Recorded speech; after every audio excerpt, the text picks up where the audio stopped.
मरकजी वजीर दाखिला अमित शाह ने राहुल गांधी और कांग्रेस पर हमला किया है। उन्होंने कहा कि आज पाकिस्तान राहुल गांधी की तारीफ करता है क्योंकि राहुल गांधी सर्जिकल स्ट्राइक की मुखालफत करते हैं। इसके अलावा कांग्रेस लीडरों का यह भी कहना है कि पाकिस्तान के पास एटम बम है। कि सभी न्यूज़पेपर में बड़े इश्तेहार आए थे, आप किसे जिता के देना चाहते हो, किसके जीत से पाकिस्तान में जल्लोश होगा, किसके जीत से भारत में खुशी मनाई जाएगी, ये नैरेटिव कहां से आया?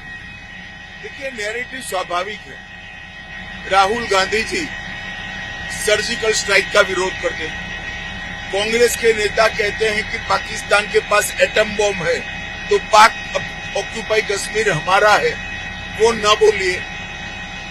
राहुल गांधी जब नक्सलाइट मारे जाते हैं तो वो कहते हैं फेक एनकाउंटर है।